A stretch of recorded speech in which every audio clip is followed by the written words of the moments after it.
right, Resident Evil Apocalypse. I'm about to do all these Resident Evil movies.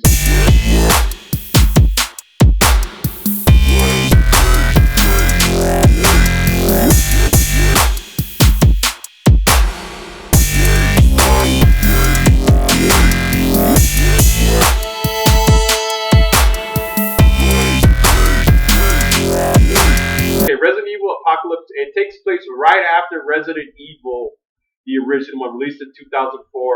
This was released in 2004. The one released in 2002, and then you guys it starts monologuing and something that you become really accustomed in the Resident Evil movies. So you kind of see Alice at the very end of the film holding a shotgun, and there's like a little newspaper headline that says "The Dead Walk." And that kind of starts off Resident Evil Apocalypse. So Resident Evil Apocalypse, it starts off, and you kind of see the little girl, and I don't know if she's the little girl from the original. You're all gonna die down here. The Red Queen.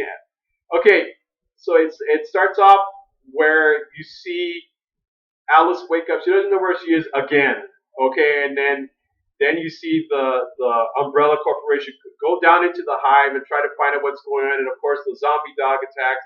And from there, we kind of start to see a zombie plague unfolding on screen. Something you don't really see, just do not see in any zombie movies.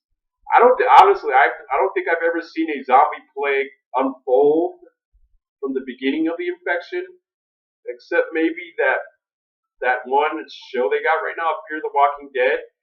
But that it kind of clues you in that the Umbrella Corporation is responsible, of course, for the viral outbreak zombie plague that's unfolding on this movie. And we get to see characters Jill Valentine. I remember her in the game, and as well as LJ, Mike Epps, as well as Carlos Oliveira, who he becomes kind of like a staple character on the Resident Evil franchise for a couple movies. And Alice, she comes back, and then you see Nemesis on this film, which is a really well, I don't know, I think it's a pretty good portrayal of the Nemesis that we played on the video. Because I remember playing with the Nemesis, or playing against the Nemesis on the Resident Evil games. So this movie is just basically a popcorn flick that has a lot of action and a lot of one-liners. There's not really. It just kind of shows the Umbrella Corporation tries to cover up the zombie plague on this film, and of course Alice is trying to uncover the conspiracy on this film, and then as well as Carlos Oliveira, who's actually a Umbrella Corporation soldier, mercenary on this film, and kind of joins the cast in this film. So basically, this movie is not the best movie by any stretch of the imagination, but it's actually my favorite. This is my number one favorite Resident Evil movie. Resident Evil Apocalypse, because it shows the outbreaks start to happen, and of course we see one of my favorite comedians, Mike Epps, who plays LJ on this movie.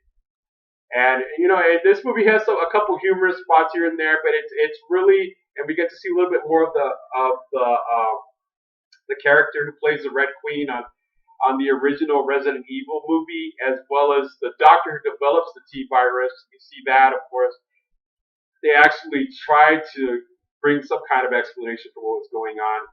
And I give this movie probably a 7 out of 10 because it's just a really good time. You're not gonna get blown away by the acting in this movie. You're not gonna get blown away by the writing on this film either. It's just a straight up action. There's a part that kind of reminds you a little bit of a Thriller video when they're in the graveyard where the zombies start attacking Alice and Jill Valentine, of course.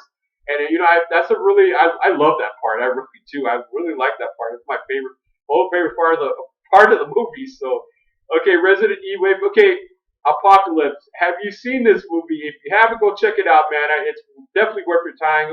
Go check it out. You probably won't find it at the Redbox. Go check it out on Netflix if they have it.